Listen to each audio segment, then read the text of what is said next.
Привет всем. Презентация.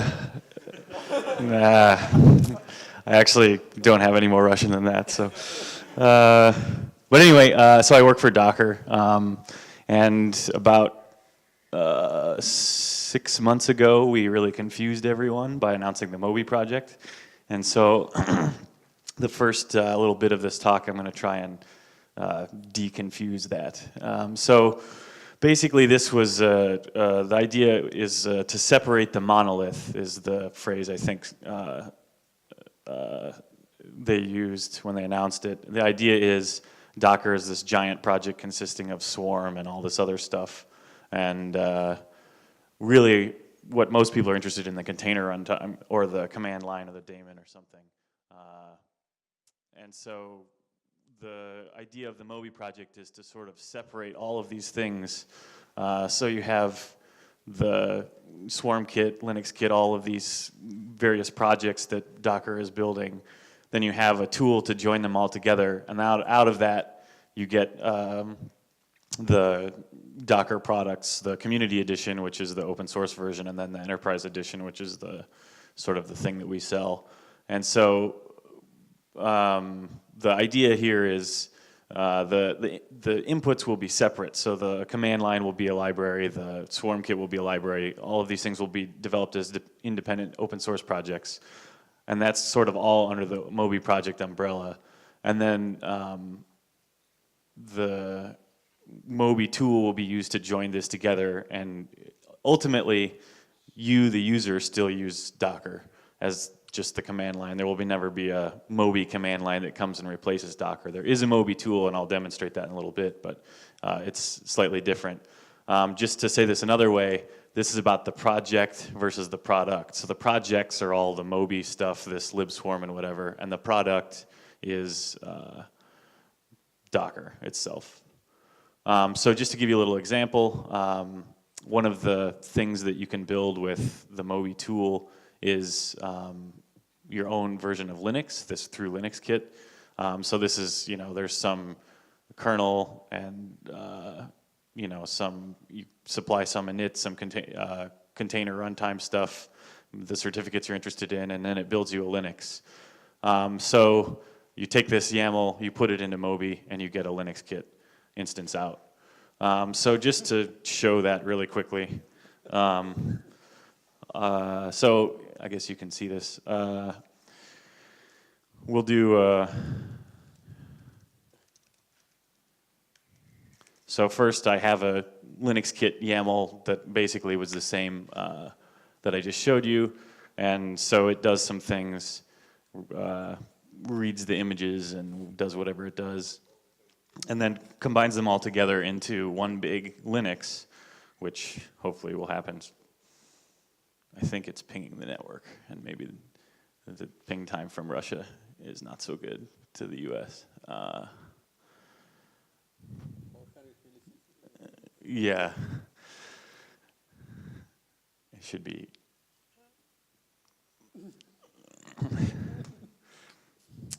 Okay.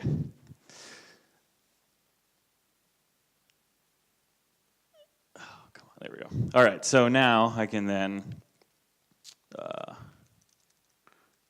run this, and you get a nice little, Linux image. This is a command line, and this is a LinuxKit image. So the tool that I ran was Moby that assembled this thing into Linux with this nice whale here. So anyway, so that's just an example of what you can do with LinuxKit. And so who should use the Moby project? People who are building libswarm, people who are building Kubernetes. If you're going to build your own nautical themed thing like Sharknado, for example, an orchestration system, you should also use the Moby project. But if you are a customer like PayPal or somebody, or if you're going to build your own new evil cat monocle thing, don't use the Moby project. So again, just one more time, and I promise I'll be done hitting you with this hammer in a little bit.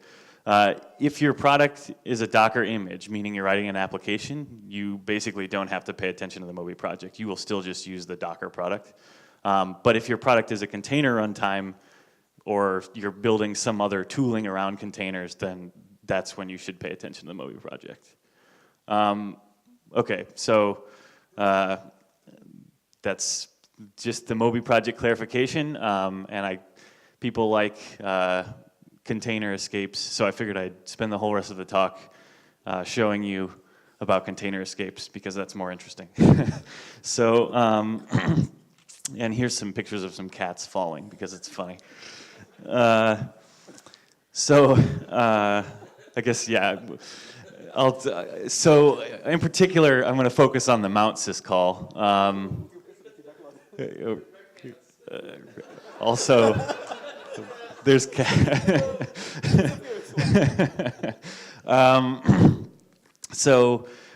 particular, the mount syscall interacts with namespaces in sort of an unusual way. So Leonard mentioned yesterday in his talk that mount propagation is magic, and I think it actually is sort of magic for a lot of people, and so hopefully we'll clarify that a little bit. So I start with some mount tree.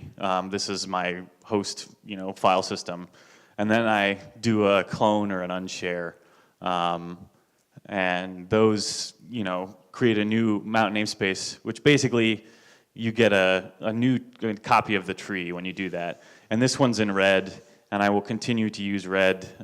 This basically represents what the attacker can touch or what the attacker can do. So the red is the bad guy.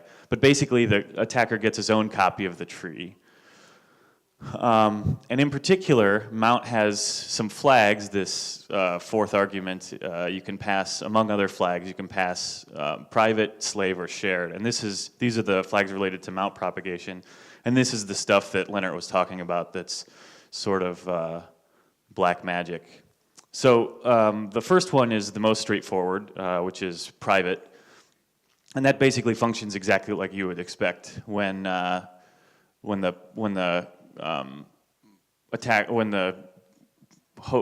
do it on share, the mount trees are totally separated and nothing happens. There's no mount propagation. Everything works as you might expect.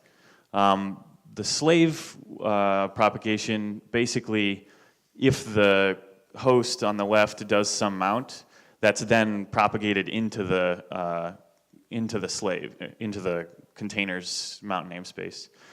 So that direction also sort of makes sense. But you notice there was a third flag, and this is where it maybe doesn't make sense. So actually, it propagates back. So for example, if the attacker does something like this, you can see that here we're going to overmount the bin sh in the attacker's side, and then the kernel helpfully propagates that mount back to the host. And this is where this magic is a little bit annoying, and I'll just to sort of viscerally demonstrate this. I don't know if you guys can see this. Okay, cool.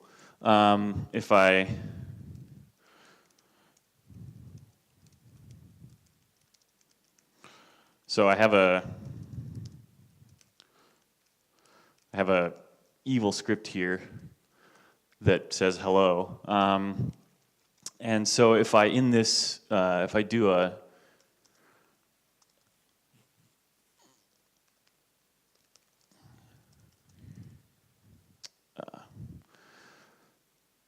so if I just use unshare to do this,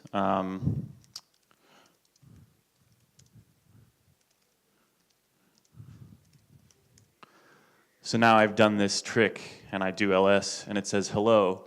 But notice this terminal over here also sees this, and I didn't do it. There's no unshare here, so that's just like this. This is a little bit weird that this happens. Anyway, so now I've unmounted it, and so we go back to normal. So that's a bad thing. It's a container escape, but actually nobody uses this. Nobody just uses unshare. We add ctroots and other things, and they use pivot root to switch roots so that this mount propagation, while it's weird, is not actually that practical because everyone defends against this attack. So really what we want to look at is a host file system, or a file system that's completely controlled by the attacker. So the attacker can still do lots of stuff. For example, the attacker might mount /dev VDA or do something bad like that. And just to again demonstrate this, so I'll get rid of this. Oh.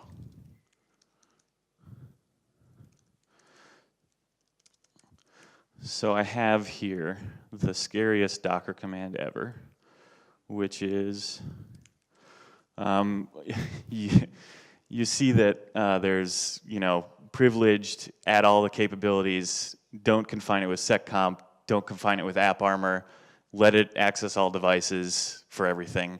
So this is, just to point out again, all of these things that I'm about to show you are defended against by default. This is just sort of a demonstration of why these things are here. So I'm in a container, and for example, there's a cool device, I had it on this slide here, devmem, and that's your memory. So there's just this is random bytes in my memory, and in particular, that did exactly what you think it did. I just wrote a 1 into somewhere into my memory. I have no idea where this is or what happened. But clearly, if you know where things are located in memory, you can then overwrite them. And so we don't want to allow people to have access to this. So that's important. So let's do this. Helpfully, I have pre-prepared an AppArmor profile, and in this AppArmor profile, I have allowed various things, use the network, use capabilities, allow files, allow unmounts. I'm allowing mount for now because we're attacking mount, but I'm going to deny rights to devmem or reads or whatever, because in fact, writing random bits to your memory seems like a bad thing. So what I'll do is, so I'll load that AppArmor profile, and then I'll rerun my Docker container, but here I will put, and now,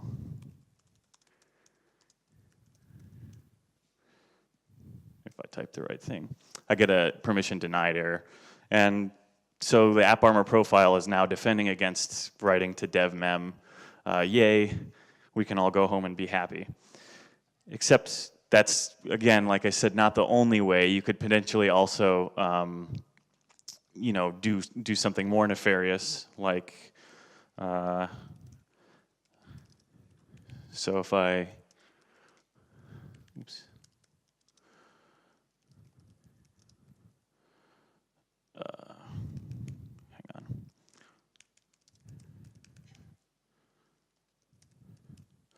So I'm in a container. I have my own view of the file system. But what I just did was actually mount the host file system. So if I put a new file in the host file system, I guess this was already there, so I'll use something else, bar. So I just added this file to the host file system. Now if I go look on the host, I just mounted the host file system and wrote some files to its root directory. So I don't think we should allow that either. So what I'll do is remove some devices. Basically, you can't access block devices anymore.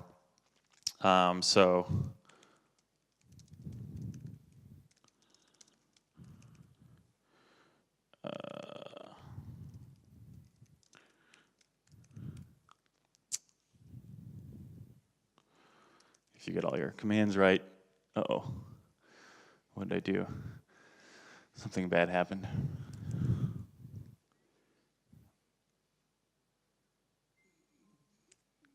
anyway, supposedly you're supposed to defend against this some way, but let's ignore that. I don't know what happened.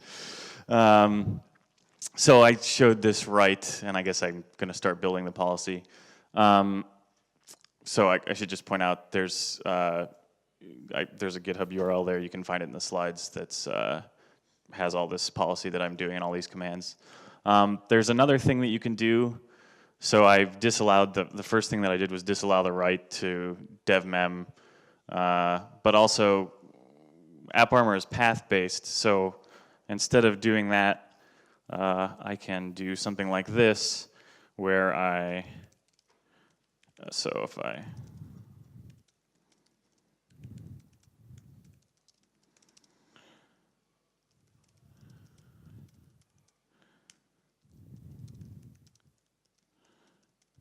so here's the same thing. So we shouldn't allow bind mounts. So what I'll do is, in my AppArmor profile here, I have commented out, so we'll disallow bind mounts so that I can't necessarily write.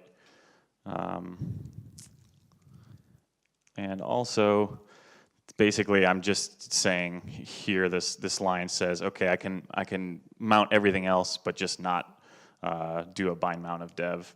So if I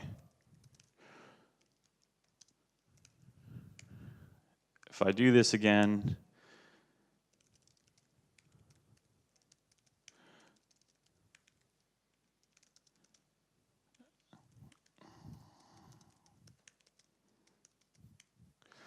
I get a permission denied. So, oops, there we go. We don't want to allow bind mounts because you can bind mount stuff and bypass thing. Relatedly, there's another flag called move where you can move mounts around. It's basically the same thing. We shouldn't allow that either.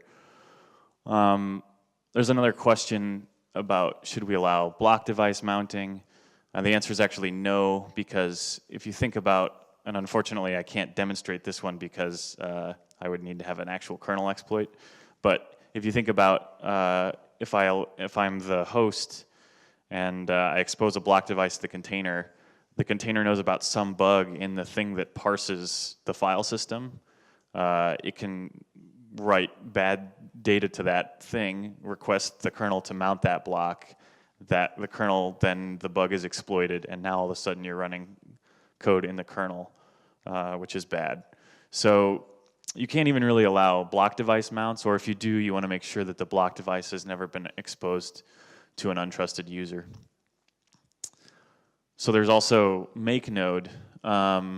So this is just another way. So if I can't bind mount, I can't move mounts and stuff, but oops.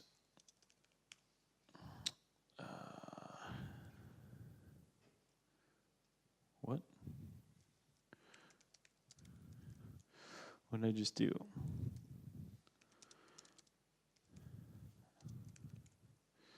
Invalid device type. Well, maybe I've totally messed this up. I don't know. Anyway, we shouldn't allow make node either.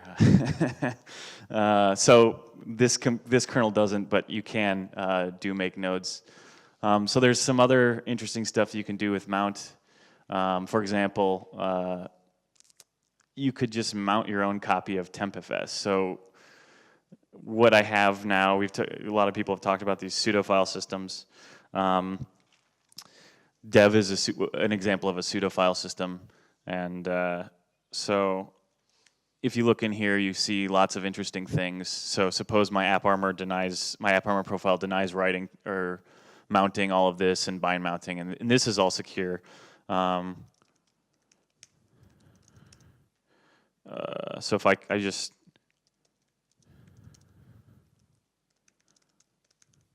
just do this, I have another copy of this file system. So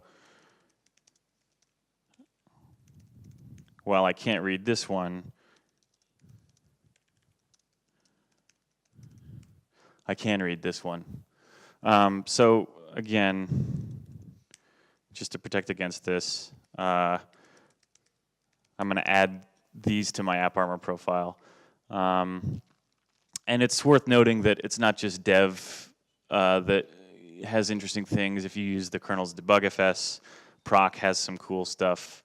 sysfs has some cool stuff. securityfs has some cool stuff. So in fact, we want to disallow all of those things.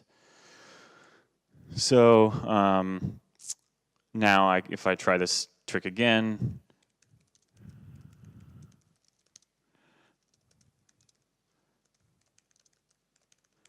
I can't mount it. And there's two errors here, and the reason is mount actually helpfully tries to mount it.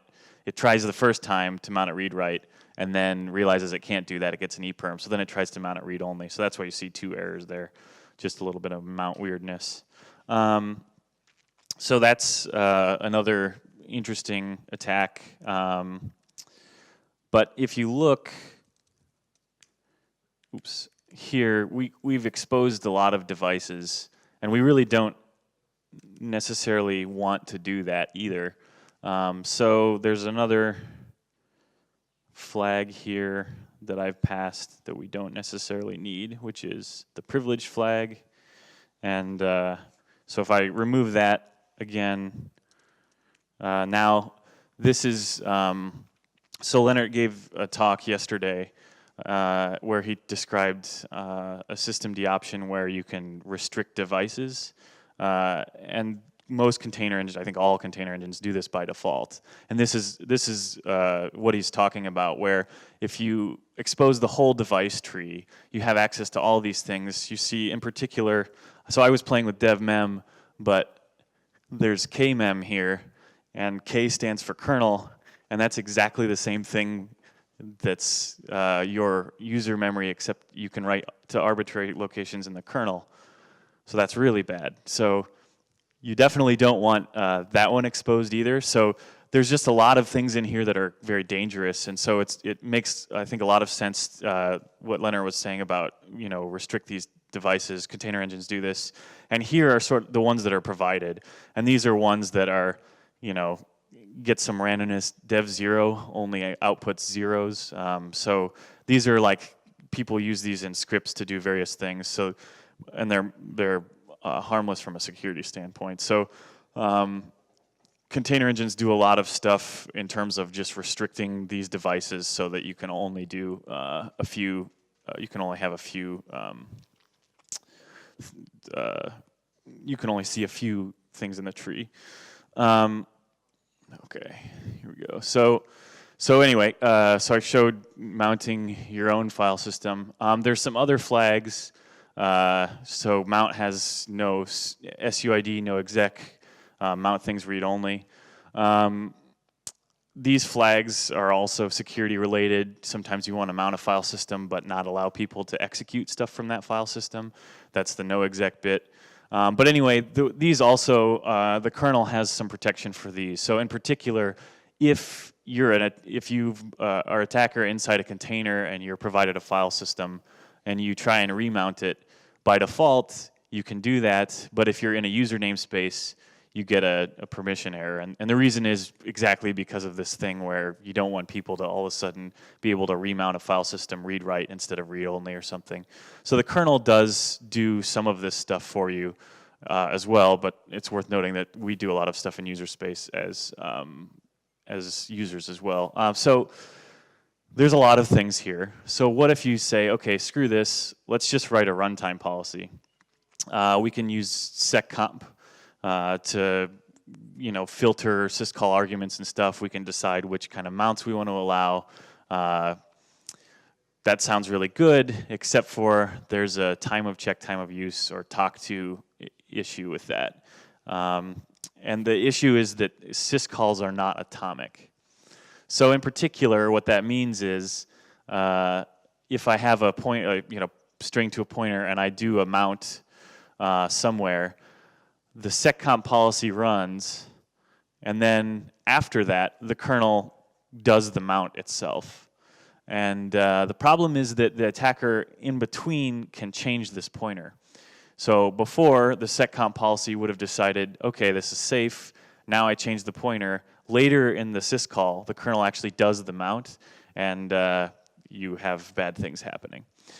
So it's worth noting that SetComp's API does not even expose a way to dereference user memory because of this problem.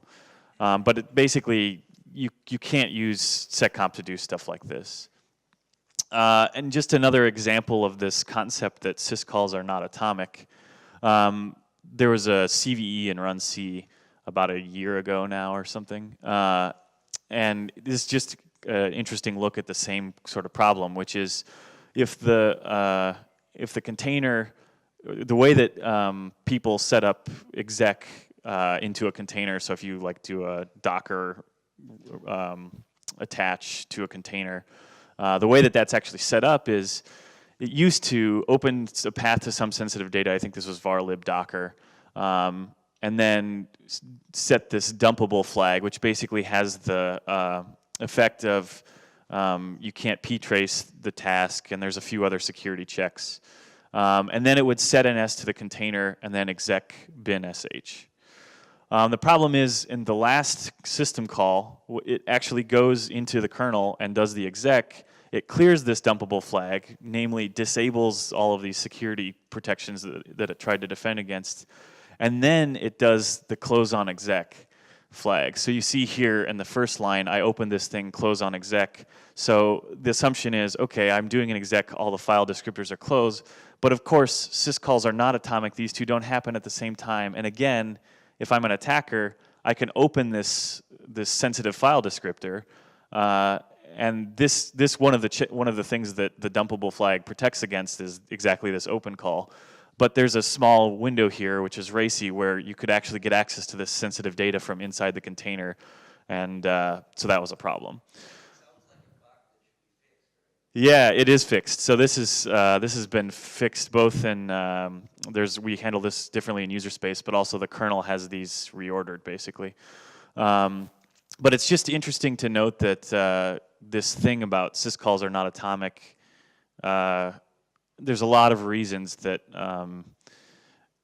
or there's a lot of I don't know how much people have thought about this. I guess is the problem. There's another talk by Case Cook at Linux Security Summit recently, where he talks about an issue with the GR security patch where basically there was a race where they did some check, but if you had other threads in your thread group that were changing that thing, again, it was vulnerable to exactly this problem where the syscall wasn't atomic and the check, you could bypass the check. So I don't know how much people have thought about this, but it's sort of an interesting little thing.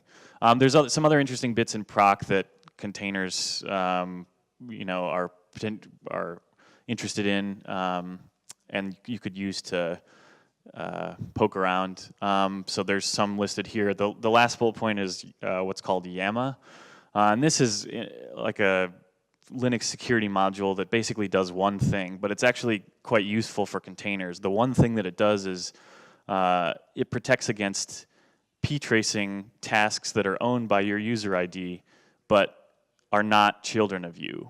So in particular, if I break out of a container, if I'm some process in a container and I manage to break out of that somehow and I'm now on the host, no process on the host is going to be a child of me. And so this Linux security module then basically protects against a whole class of ptrace issues with just one flag, which is kind of nice. Okay, so there's a lot of things that you can do that are bad, but actually it would be very useful to actually be able to mount things in containers. And there's other things in containers that you might want to do too, for example, loading kernel modules. And I know that sounds crazy, but mostly you don't really care if you load the kernel module that the container has provided. For example, if I'm loading the IP tables module, I don't actually care if it's the kernel or the container's IP tables module that gets loaded or if it's the host's, because all I really want is IP tables to work. So what I could do is figure out, oh, hey, this container wanted IP tables to be loaded. Now I'm going to do it on behalf of the container, but not but basically just lie to the container and not load the version that the container supplied. Or, you know, with mounts, the container might try and mount something, and you can inspect the block device in user space, say, okay, this is safe, we'll do the mount for you. The thing is that there's really only one way to do that right now, which is quite invasive, which is ptrace.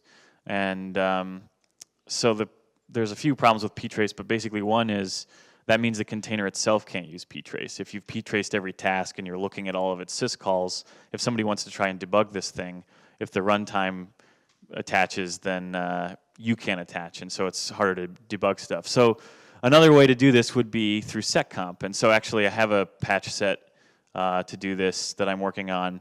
And basically what this would look like is the container does a mount call, it goes into SetComp, and then SetComp sends some information to some other controlling user space process that says, hey, here's this task is trying to do a mount.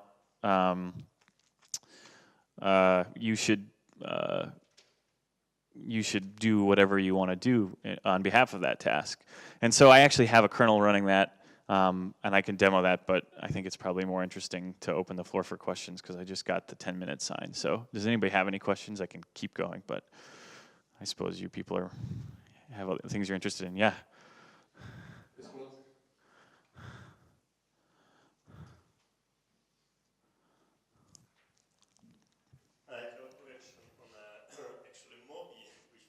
Sure. Yeah. How it differs from installing just different packages from APT manager or something like this? Why you need to specifically underline that now Docker consists of many projects which could be combined to get some final product which actually be used? So I think the answer is we want to have the Docker binary have all of the stuff inside of it. That's the idea, because we as the company ship the binary and we want you to use our you know, libswarm and all of these things. And it's much easier to just roll that all into one. It's much easier for us to try and convince you to use it because you say, well, you already have it installed, just run this command or whatever. So I think it's mostly a product choice and not particularly an engineering choice, to be honest. Okay. Thank you. Okay, the next one. Yeah. Hi, thanks for your talk. Is it currently implemented Kubernetes CRI-O supports for Moby or otherwise? There's yes, so there's a CRI-O containerd that's like currently being worked on by the containerd team at Docker. So they're actively working on it. I don't know how far along it is, but if I think it's just CRI-containerd is the name of the project. So if you just search for that. Next question. Cool, thanks for the talk. And I'm actually interested in this SecComp user notif stuff. And we talked about this as well, but can you go into a little more like a use case, sort of like where is it useful, like also for not just necessarily like for containers. Like this looks like something that has a use case outside of containers as well. Yeah, I haven't really thought about how you would use it outside of containers. At least my main motivation is for inside, but yeah, I guess anytime you want to, the task wants to shed some privilege, I mean, it's basically just another way to implement the least privilege principle. Yeah, I guess I haven't thought about outside of containers what you would do with it. No, I didn't either, but it's sort of, it seemed like something when this was sort of first proposed that people thought, oh, this could actually be useful for a variety of cases, not necessarily related to namespaces, I guess. But how do you get a notification out of the kernel? So this is all sort of theoretical. I mean, I have this implementation, but I haven't showed it to anyone, so it's probably going to get yelled at a lot by a lot of people. But right now, basically, it's just a mem copy. So you can pull on a file descriptor, and the kernel will notify you that, hey, there's some data here, and you do a read, and it's just a mem copy of this structure. And there's some precedent for this. If you've looked at the BPF syscall, they have a very nice way of doing structures that are extendable so that they can add features to things later. And so I think we would use a similar strategy where you can grow the structure, but the default values are 0, yada yada. The kernel checks how much data you wrote and copies in the right amount and this sort of thing. But something along the lines of memcopy, basically, is how you get it today. Yeah. Thanks. Mm-hmm. Thank you. Any more questions? Okay, I see. Thanks. Some stupid questions. Can I change any model, for example, network model, for self-written DPDK application? You mean like in Docker, can Yes. I change, like swap out some part of libnetwork? Yes. So I think the goal is yes. I think the idea and the intent is absolutely. I'm not sure how much in practice this is today, like how much you could do this today in practice. But I think the goal is definitely yes. The goal of the Moby project is absolutely you could do something like that. So, this work is ongoing to split it up, and I'm not exactly sure in particular about libnetwork how split out that is. But in the fullness of time, that will be possible. So. Moby is open source project. Who can contribute? Who can contribute to Moby project? Yeah, anybody. It's github.com/Moby. So it's yes. Well, there is a. I think it's. Yeah. I think if you do github.com/Moby, because the tool is actually stored at github.com/Moby/Moby. And so that's a little bit weird now where everything lives. So in particular, like the Docker command line lives at github.com/docker/CLI, but the Moby tool then pulls that in. So it's a little bit, this is all still ongoing. Anyway, does that answer your question? This is all open source, so. Thanks. Yeah. Okay, the next one. Hello, thank you for your talk. I have a question not related to this concrete presentation. What in Docker in current architecture is we have runC, which runs containers, we have containerd, and we have Docker. What if we configured some storage log driver, for example, to send logs to rsyslog? What happens if containerd or Docker will die and runC will stay in the system running? So we have running container, but what happens to logs and something like this? What happens to locks in particular? Yeah, logs in particular container. Will it go? Is the log driver feature is encapsulated, is implemented in runC, or it sends to containerd and Docker daemon? So I think the logs are propagated all the way back, but if you look in var, I think it's var lib docker or var log docker, one of the two. They should all be written there as well. So the containerd dying is not necessarily so important, or the Docker daemon itself either. Okay, so runC containers currently is fully don't need running containerd and Dockerd. So I can run all my containers, kill-9, kill-9 Dockerd, containerd, and all run correctly. Yeah, so you could do that, but actually it's quite painful, right? Because yeah, I understand. It's just interesting because I understand that Docker daemon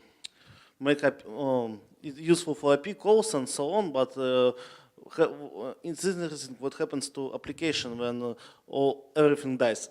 yeah, I mean, it's a good question. So the containerd,